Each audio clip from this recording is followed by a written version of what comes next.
primary school pupils made to stand on the road just to receive Tinubu. The reason earlier the governor of Benue State declared today public holiday was to make them stand on the road on a rainy, cold day just to receive Tinubu, who is supposed to visit here without even announcing it. But they are trying to make it a jamboree. They set up a banquet hall to receive him. Is he coming for a funeral, or is he coming to celebrate his achievements in a place where more than 200 persons were massacred in their sleep? What is going on in this country? Why are his posters littered here? When you look around the world where leaders of other countries make this kind of visit, you see the names or pictures of the victims. Yes, that's what they were supposed to display here, because we are talking about more than 200 persons massacred, burnt alive. So what are his pictures doing here? What level of madness is this? People died and you're busy, you're interested in doing campaign. Oh God. Yes, that's the feeling in the streets of Benue right now. As you can hear from this young man, they don't want it to be like APC is coming here to campaign. No, it should be a funeral. Many were massacred. They couldn't save them. They couldn't provide security. Now they are trooping into Benue State with a lot of security men that couldn't be found when they were needed in Benue State.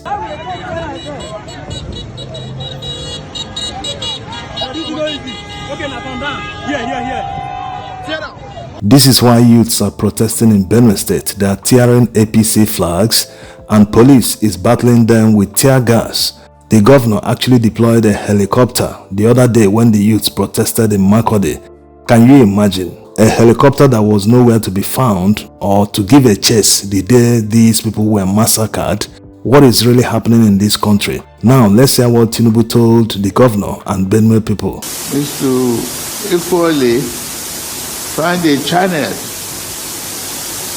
a radio station for Benue, work with them, so that we keep talking to each other about tolerance, the capacity to build our family as one single family.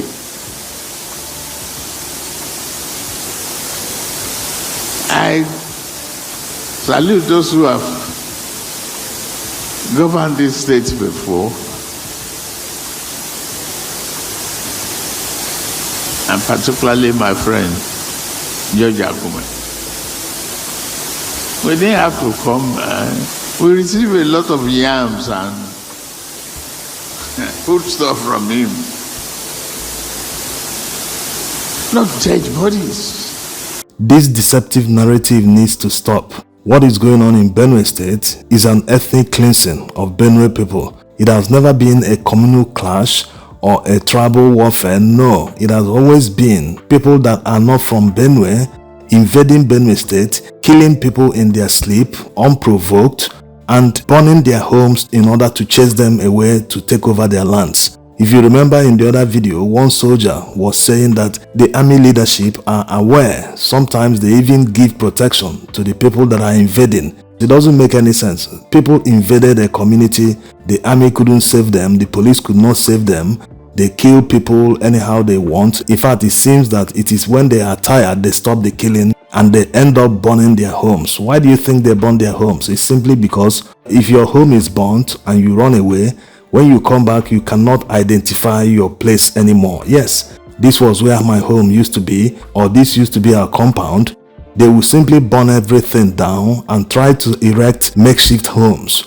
And that soldier also accused the army leadership of building boreholes for Fulani men. That's the people that invade communities and take over communities.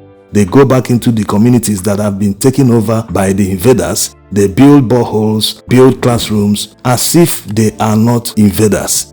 So this narrative should stop. What is going on here is ethnic cleansing. And the paramount ruler told Tinubu that it is a wrong narrative. He said it better. Let's hear him. We do have grave concern about the misinformation and misrepresentation of the security crisis in Benue State. Your Excellencies, it is not herder farmers clashes, it's not communal clashes, it's not repressor attacks or skirmishes. It is this misinformation that has led to suggestions such as remain tolerant, negotiate for peace, learn to live with your neighbors. What we are dealing with here in Benue is a calculated, well-planned, full-scale genocidal invasion and land-grabbing campaign by header terrorists and bandits, which has been on for decades and is worsening every year. Wrong diagnosis will always lead to wrong treatment. This photo should be the photo of the year. This lady understands it perfectly. This is how to treat Nigerian politicians. They wouldn't show up when you need them. They can't provide security. When the community calls for help, they call SOS. You won't hear them, you won't see them. And after the massacre, they wouldn't be bothered to visit until after being dragged on social media and by the opposition. Eventually they feel dragged to come here to visit the scene of the massacre. They didn't even visit the scene of the massacre. They went to this hospital and want to patronize the lady. That's why she gave them the cold shoulder. Where were you people when they were dying? Where were you people? Where were the security men when these communities needed them the most? They were nowhere to be found. Now they've come here to do photo ops. They want to use this opportunity to campaign. Everything is politics for them. Even Tinubu that visited, as you can see the hospitals, what was smelling in the hospital? Why are they all wearing face masks? Do these people have an infectious disease? One can't really give what he doesn't have. Remember, it wasn't in his program to visit Benue State. All the time, massacres has been happening in Benue State under his administration. He has never even talked about it, not to talk of visiting. This time around, after being dragged on social media and called out by P2B, he now reluctantly visited the state. But you can see how the whole thing is a mess. They are trying to turn it to a jamboree instead of seeing it as a funeral. Yes, hundreds of people were massacred unprovoked, and this is what they can put up. Not everybody will like you in politics. They hate me like hell too.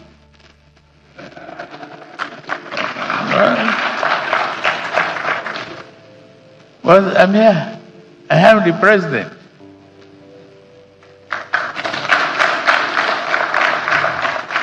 No one really hates you. Why not for once take responsibility? No one forced you to contest for president. And since you're there, you've found yourself in power, you've actualized your lifelong dream of being the president, you can't still run away from doing the job. Yes, you have to do the job. If you used to hold Goodluck Jonathan to account when you were in the opposition, why do you think others wouldn't hold you to account today? Don't call it hate. It's not hate. The buck stops at your table. You have to take responsibility. If you can't provide security for Nigerian citizens, at least you have to try and visit them when terrorists massacre them. Yes, you have to attend the funerals of Nigerians who were massacred under your watch. That is how it's supposed to work. You can't eat your cake and have it. You want to be the leader, but you don't want to do the job of the leader. It doesn't work that way. If you can't do the job of the leader, better resign so that someone who can do the job of the leader can do it. This is the problem Nigerians have with all these politicians. Not necessarily hate. They're wasting everyone's time. Every country in the world is advancing, even our neighbors. It's only here they continue conducting affairs as if we're still in the 1960s. This is where the problem is. Everything they take it personal. Everything they see it as if it is hate. It is not hate for someone to criticize the leadership. Before someone can even criticize the leadership, it means he wants good things to happen in his country. He is a patriotic citizen. That's why he's recognizing the wrong things the leadership is doing. That's why the person is criticizing. When you are called out, accept your mistake. Next time, do the right thing. That's how it's supposed to work. You don't want to provide security, and when massacres happen, you can't be bothered to at least go there and show empathy. This is what leadership is all about. Even P2B also said, this is nice for you to visit, but try and visit Niger State. Since he has commanded you, or maybe called you out and you responded by visiting Benue State, also this time around, he's still calling you out again to visit Niger State. It's not very far from Abuja. Visit Niger State, where more than 200 persons lost their lives to a natural disaster, flooding. Now let's see what Peter Obi said in his latest statement after Tinubu declared that he will visit Benue State on Wednesday. Peter Obi said, "It was refreshing news on Monday to a bewildered nation learning that President Bola Ahmed Tinubu has finally decided to visit the scene of the brutal killings in Benue State. For this, I thank him, even as I make further requests that similar gesture should be extended to Niger State that lost more number of human lives in a natural disaster, flood, recently. Given the emergency nature of these incidents, a prompt visit would have delivered the urgency needed, instead of giving future dates that makes it look like a state visit. The presence of the president in these devastated and grieving communities will be very reassuring and uplifting. Both Benue and Niger States have lost over 200 lives each due to recent tragedies. In Mokwa alone, more than 200 people were confirmed dead and over 1,000 are still missing following the floods. These are not just statistics, they are the lives of Nigerian families torn apart and their communities destroyed. The distance from Abuja to these affected areas is not far. Abuja to Makurdi is about 282 kilometers and Abuja to Mokwa is about 287 kilometers. Combined, that's roughly 1,134 kilometers for a round trip to both locations, still significantly less than the 1,870 kilometers round trip President Cyril Ramaphosa of South Africa recently made some days ago from Pretoria to Mthatha to personally visit flood victims in his country. Less than 100 persons died in Mthatha and more than 200 died in Mokwa, with over 1,000 still missing. If the South African president could do it, we trust that you, as our own president, can do the same for your people. Let your visit to Mokwa send a strong message that all Nigerian lives matter and that no community, no matter how rural, is forgotten. Please also consider stepping up security across the country, especially in disaster-prone areas.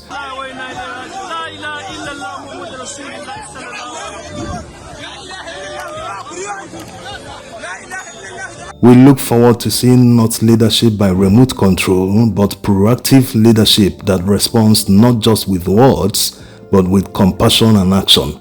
This last paragraph is a jab. He's trying to say that he's being remote controlled because he's supposed to do his job. He's the leader.